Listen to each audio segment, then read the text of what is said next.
സെൻസസിലെ അപാകതയ്ക്കെതിരെ കോൺഗ്രസ് കുണ്ടറ മണ്ഡലം കമ്മിറ്റി സമരത്തിനൊരുങ്ങുന്നു. സംവരണ സ്ഥാനവും SC/ST ഫണ്ടും പുനഃസ്ഥാപിക്കണമെന്നാവശ്യപ്പെട്ടാണ് കോൺഗ്രസ് പ്രക്ഷോഭത്തിനൊരുങ്ങുന്നത്. ഭാരവാഹികൾ വാർത്താ സമ്മേളനത്തിലാണ് ഇക്കാര്യം അറിയിച്ചത്. വകുപ്പിറക്കിയ ഉത്തരവ് നിലവിൽ വന്നപ്പം 2024 സെപ്റ്റംബർ 6 വന്നു.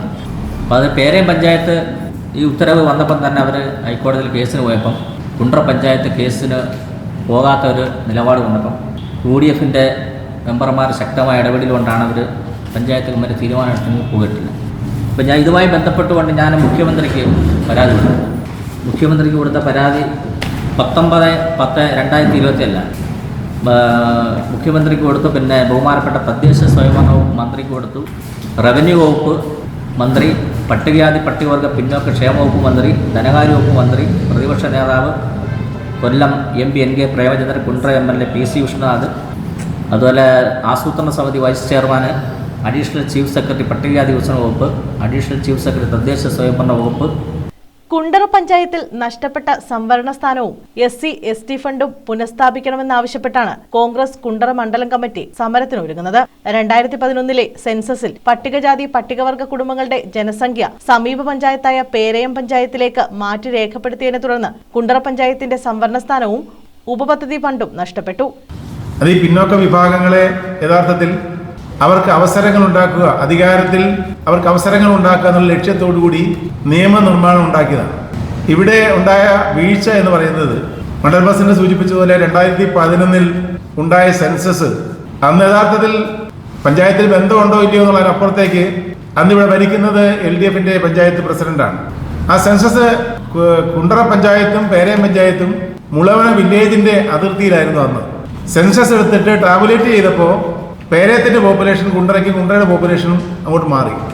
ജനറൽ പോപ്പുലേഷൻ മാറുമ്പോൾ നമുക്ക് പെട്ടെന്ന് തിരിച്ചറിയത്തില്ല. പക്ഷേ SC പോപ്പുലേഷൻ എന്ന് പറഞ്ഞാൽ നേരത്തെ സൂചിപ്പിച്ചതുപോലെ 1000 പോപ്പുലേഷൻ ഉണ്ടായിരുന്ന പേരയം പഞ്ചായത്തിൽ 4000-ഓളം പോപ്പുലേഷൻ അങ്ങോട്ട് ചെല്ലുകയും കുണ്ടറ ഉണ്ടായിരുന്ന 4000-ഓളം പോപ്പുലേഷൻ അത് 1000-ആയി ചുരുങ്ങുകയും ചെയ്തു. നേരത്തെ മണ്ഡല പ്രസിഡന്റ് സൂചിപ്പിച്ച പോലെ പ്രതിവർഷം 60 ലക്ഷത്തിലധികം രൂപ നമുക്ക് നഷ്ടമായിക്കൊണ്ടിരിക്കുകയാണ്. എന്നാൽ ഇത് പുനഃസ്ഥാപിക്കുന്നതിന് ആവശ്യമായ യാതൊരു നടപടിയും ഭരണസമിതി സ്വീകരിക്കാത്തതിനാലാണ് കോൺഗ്രസ് സമരവുമായി മുന്നോട്ടു പോകുന്നതെന്ന് ഭാരവാഹികൾ വാർത്താ സമ്മേളനത്തിൽ അറിയിച്ചു. 2011 സെൻസസ് പ്രകാരം 2018-19 സാമ്പത്തിക വർഷം അനുവദിച്ച പട്ടികജാതി ഉപപദ്ധതി വിഹിതത്തിൽ കുറവ് വന്നതിനെ തുടർന്ന് അന്നത്തെ UDF ഭരണസമിതി സെൻസസ് ഡയറക്ടറേറ്റ്, സർക്കാർ ഉൾപ്പെടെയുള്ള അധികാരികൾക്ക് പരാതി നൽകിയിരുന്നു. എന്നാൽ തുടർന്ന് വന്ന LDF ഭരണസമിതി പരാതിയിൽ തുടർ പ്രവർത്തനങ്ങൾ നടത്താതിരുന്നതിനാലാണ് 2 സംവരണ സീറ്റ് പഞ്ചായത്തിന് നഷ്ടമായത്. കഴിഞ്ഞ 2011 സെൻസസ് പ്രകാരം കുണ്ടറ ഗ്രാമപഞ്ചായത്തിലെ പട്ടികജാതി ജനസംഖ്യ ഗണ്യമായി കുറയുകയും പേരയം പഞ്ചായത്തിലെ പട്ടികജാതി ജനസംഖ്യ ഗണ്യമായി വർദ്ധിക്കുകയും ചെയ്തു.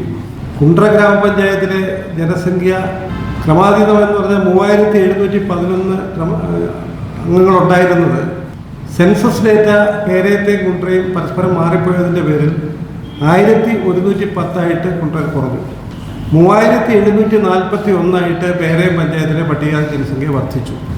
ഇത് അന്ന് ഇടതുപക്ഷ ജനാധിപത്യ മുന്നണിയുടെ പഞ്ചായത്ത് ഭരണസമിതിയാണ് ഈ 2011 സെൻസസ് കാലയളവിൽ കുണ്ടറ ഗ്രാമപഞ്ചായത്ത് ഭരിച്ചിരുന്നത്.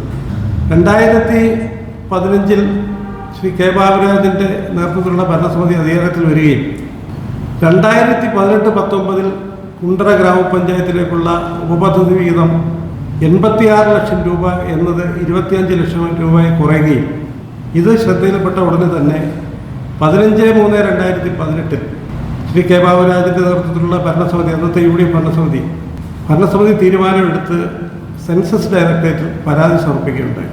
തുടർന്ന് വിവിധങ്ങളായ സമയങ്ങളിൽ നിരവധി കമ്മിറ്റി തീരുമാനങ്ങളെടുത്ത് ബഹുമാനപ്പെട്ട സർക്കാരിനും അതോടൊപ്പം തന്നെ തദ്ദേശ സ്വയംഭരണ വകുപ്പ് അധികാരികൾക്കുമൊക്കെ നൽകിയിരുന്നു. ഇപ്പോൾ 2020 ഡിസംബറോടുകൂടി പുതിയ ഭരണസമിതി അധികാരത്തിൽ വന്നു. കരട് വാർഡ് വിഭജനം പ്രസിദ്ധീകരിച്ചപ്പോൾ പഞ്ചായത്തിന് അധികം ലഭിക്കേണ്ട സംവരണ വാർഡ് കൂടി നഷ്ടപ്പെട്ടു. ഇതിനെതിരെ Congress block vice president G. Anilkumar, panchayat സ്വതന്ത്ര അംഗം V. സദാശിവൻ എന്നിവർ ഡീലിമിറ്റേഷൻ കമ്മിറ്റിക്ക് പരാതി നൽകിയതായി മണ്ഡലം പ്രസിഡന്റ് G. വിനോദ് കുമാർ അറിയിച്ചു. വാർത്താ സമ്മേളനത്തിൽ കോൺഗ്രസ് കുണ്ടറ മണ്ഡലം president G. Vinod Kumar, DCC executive committee അംഗം K. Baburajan, Kundara block vice president G. Anilkumar, ഗ്രാമപഞ്ചായത്ത് അംഗങ്ങളായ സുധാദേവി, ബിനു T, ഷാർലറ്റ് തുടങ്ങിയവർ പങ്കെടുത്തു. News bureau, Kundara.